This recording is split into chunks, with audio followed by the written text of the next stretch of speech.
ce geste de toi viendra mon secours. Viens semer dans mon âme le grain de l'amour. Je traverse un désert et je meurs de soif. Montre-moi le mystère qui garde la foi. Bon lundi, bienvenue à votre émission La Victoire de l'amour. J'espère que vous allez bien ce matin. Aujourd'hui, je vais vous parler d'un sujet. Si vous saviez comment j'en reçois de ces affaires-là, sûrement vous aussi, il n'y a pas longtemps, il y a quelqu'un sur Messenger, que je nommerai pas, qui a envoyé à plein de monde, dont moi, un message, mais premièrement qui est long comme ça se peut pas, sur ce qui se passe dans le monde présentement et que c'est la fin des temps, les prophéties de ci, les prophéties de ça. Je lisais ça, j'ai pris la peine de le lire, hein? Et là je lisais ça, mais ça se peut pas perdre son temps à faire peur au monde comme ça. C'est épouvantable. Premièrement, si vous m'en envoyez, maintenant, je ne veux plus les lire, ça ne m'intéresse pas. Moi, je ne crois pas en ce Dieu qui punit, en ce Dieu qui fait peur. Et là, c'est très populaire sur Internet maintenant. Je vous donne un exemple, vous en avez peut-être vu. C'est l'intelligence artificielle qui fait ça. On voit des vidéos qui disent « Si tu n'écris pas « Amen » sur cette vidéo, tu auras 9 jours de malheur. Et si tu mets « Amen » sur cette vidéo, dans 2 heures, tu recevras une bonne nouvelle. Mais c'est n'importe quoi. Mais il y a des gens qui m'écrivent en disant « Est-ce que c'est bon que j'écoute ça? » Ben non, c'est évident que ça n'a pas de bon sens. Dieu n'agit pas comme ça. Dieu est un Père qui nous aime. Et Jésus nous dit dans l'Évangile, « N'ayez pas peur, j'ai vaincu le monde. » Donc, à chaque fois que ça va être une clé pour savoir si c'est bien ou pas. Quand vous voyez des messages comme ça peut être des vidéos, peu importe, parce qu'il y en a en mot à dit, excusez-moi, mais il y en a beaucoup. Premièrement, c'est des gens qui veulent faire peur à tout prix. Alors, posez-vous toujours quelques questions. Est-ce que ça enlève ma paix? Est-ce que ça me fait peur? Est-ce que je me sens coupable de ne pas écrire « Amen » en dessous d'une vidéo? Parce qu'il y a des gens qui se sentent coupables en disant tout à coup que c'est vrai. Bien, moi, je vous le dis que c'est pas vrai. Vous n'aurez pas 9 jours de malheur, puis si vous écrivez « Amen » d'une bonne nouvelle dans 2 heures, Dieu n'agit pas comme ça. Et je sais qu'il y a des gens qui se font prendre, et ça me fait tellement de peine. Il faut arrêter de croire à tout, excusez-moi, mais à toutes ces niaiseries qui pullulent sur Internet, et il y a des affaires que ça n'a pas de bon sens. Alors, soyez toujours prudents, ne vous laissez pas manipuler. Et à ceux qui s'amusent même, il y a des gens qui nous écoutent et qui s'amusent à m'envoyer des niaiseries de même, ne perdez plus votre temps. Je n'ai pas peur de Dieu. Au contraire, je l'aime et je sais qu'il m'aime parce que Dieu est amour et un Père de tendresse qui nous aime à la folie. Il ne veut pas nous faire peur avec la fin du monde. Il y en a... Ah oui, il y a la dame qui m'a écrit que ses prophéties, là, disant... Elle écrivait que Dieu a décidé qu'il y en a assez de l'humanité et qu'il va envoyer là, sa colère pour tout nous détruire. Écoute, je lisais ça, je pense pas que Dieu est en colère. Je pense simplement, comme une très, très belle chanson de Francis Cabrel, que Dieu est assis sur le bord de la planète qu'il nous a prêtée et il pleure de voir ce que les humains en ont fait. Dieu ne peut pas commencer à être en colère après ses enfants. Dieu est amour. Alors, il ne commencera pas à nous punir. Non. Alors, n'oubliez pas ça. Si ça enlève votre paix, ce n'est pas de Dieu, je vous le dis tout de suite. Alors, soyez prudents et arrêtez de vous faire peur avec ces vidéos-là. Notre Père qui es aux cieux, que ton nom soit sanctifié, que ton règne vienne, que ta volonté soit faite sur la terre comme au ciel. Donne-nous aujourd'hui notre pain de ce jour. Pardonne-nous nos offenses, comme nous pardonnons aussi à ceux qui nous ont offensés. Et ne nous laisse pas entrer en tentation, mais délivre-nous du mal, car c'est à toi qu'appartiennent le règne, la puissance et la gloire pour les siècles des siècles. Amen. Je continuerai à croire, même si tout le monde perd espoir. Je continuerai à aimer, même si les autres parlent de haine. Je continuerai à construire, même si les autres détruisent. Je continuerai à parler de paix, même au milieu d'une guerre. Je dessinerai des sourires sur des visages en larmes et je tendrai les bras à ceux qui se sentent épuisés. Oui, je continuerai à croire.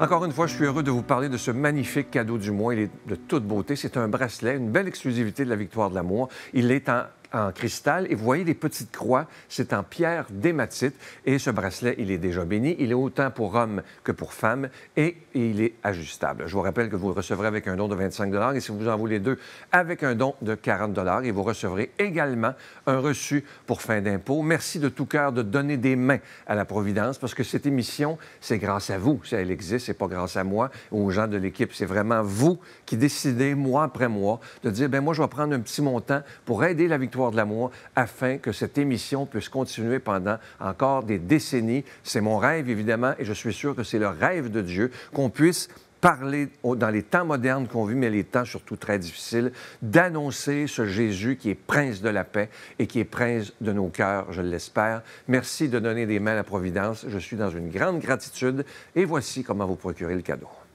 Par la poste à la Victoire de l'amour, casier postal 120, succursale Boucherville à Boucherville, le J4B 5E6, ou par téléphone, par carte de crédit, du lundi au jeudi, de 8h à 17h, au 514-523-4433, ou à notre numéro sans frais, le 1-888-811-9291.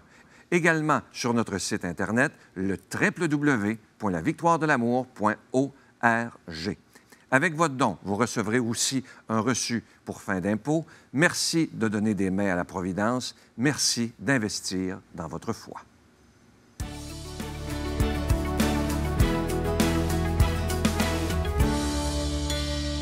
Mon Dieu, donnez-moi la sérénité d'accepter les choses que je ne peux changer, le courage de changer les choses que je peux et la sagesse d'en connaître la différence. Amen. Aujourd'hui, l'homélie sera faite par quelqu'un qu'on apprécie beaucoup, l'abbé Emmanuel Zétidon.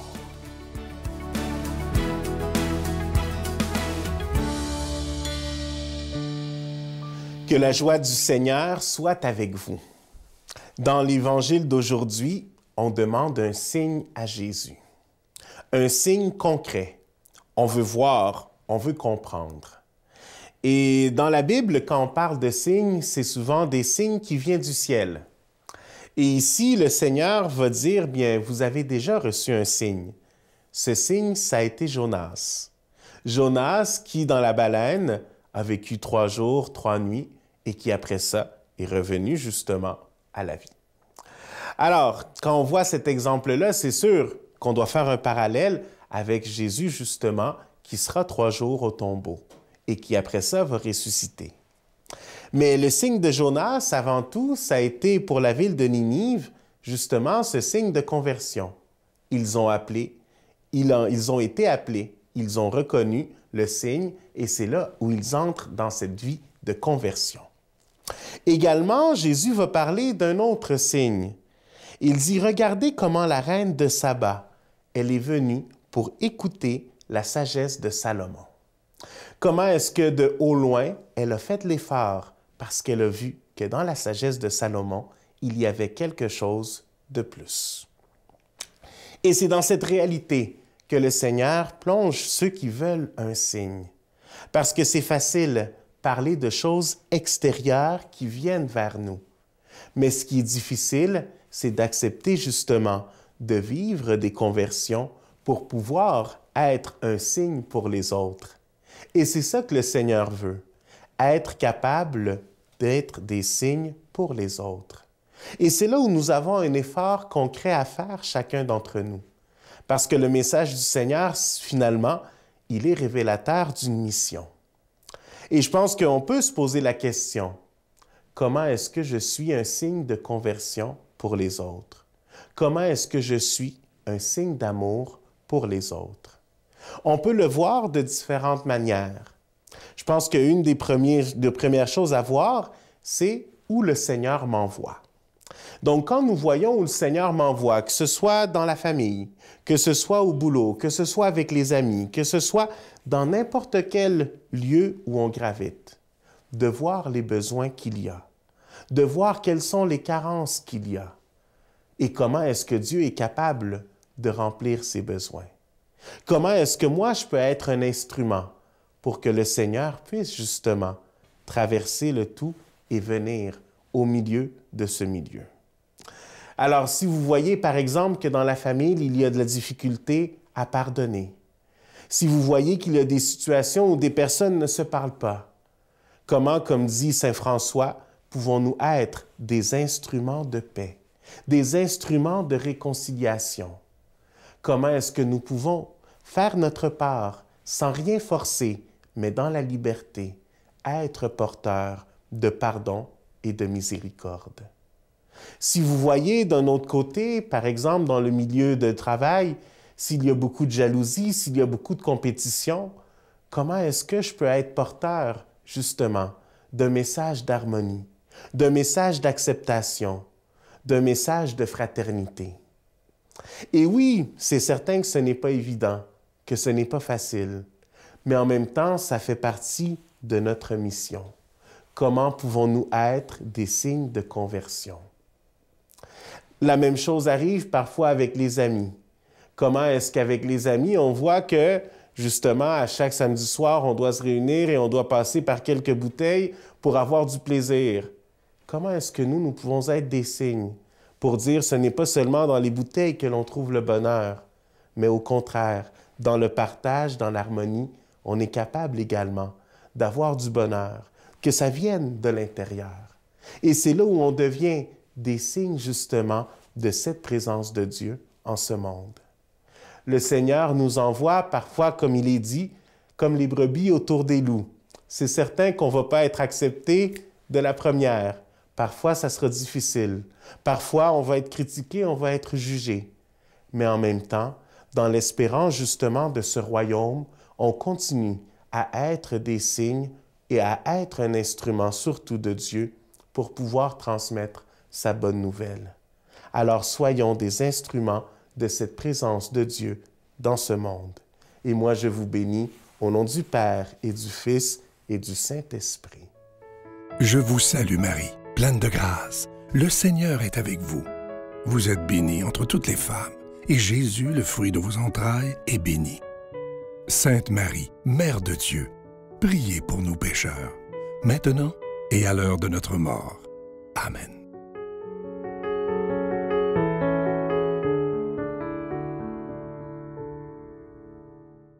Comme vous le savez, évidemment, je vous en parle à chaque année depuis une trentaine d'années. Les mois de juillet et d'août sont toujours très, très difficiles au niveau des dons. Vous savez, bon, c'est l'été, il fait beau, les gens sont en vacances, bon, etc. Mais évidemment, je vous en parlais la semaine dernière, les factures, eux, ne prennent jamais de vacances. Alors, merci de tout cœur de ce que vous ferez pour la Victoire de l'amour en ce mois de juillet, parce que vous nous avez beaucoup aidé au mois de juin quand ça a été le problème des postes et tout ça, et des menaces de grève à l'époque. Mais maintenant, il faut continuer à être régulier. C'est ça qui est important, que j'essaie de vous le dire à ma façon, très, très humblement, avec beaucoup, beaucoup de respect. Mais si c'est possible pour vous de faire un don pour ce mois de juillet, je l'apprécierais énormément pour qu'on puisse continuer d'être à flot au niveau des finances, pour continuer à reprendre tout ce qu'on avait perdu et évidemment revenir avec une œuvre en santé comme elle l'était avant. Mais je dois vous dire que ça s'en vient. Je suis très fier de vous, mais ne nous laissez pas tomber. Merci d'être stable et constant dans les dons. C'est ce qui va faire qu'on va être là encore pour des dizaines et des dizaines d'années. Et c'est vraiment mon rêve. Je trouve qu'on a une équipe que j'aime énormément. Tout le monde travaille très, très fort. Et malgré parfois les stress, moi, je continue de croire en ce Jésus qui est le maître de l'impossible. Et c'est lui qui mène cette barque depuis 30 ans. Malgré les épreuves, malgré les doutes parfois, c'est lui qui mène. Alors, merci de tout mon cœur de donner des mains à la Providence. Bye. En fait, comme un samedi matin normal, je suis partie, je suis allée au gym, je suis allée m'entraîner. Puis quand je suis rentrée à la maison, mon mari était décédé. Et par ton sang versé, l'amour a triomphé, mon cœur chantera, Alléluia. Ma vie est restaurée, la haine est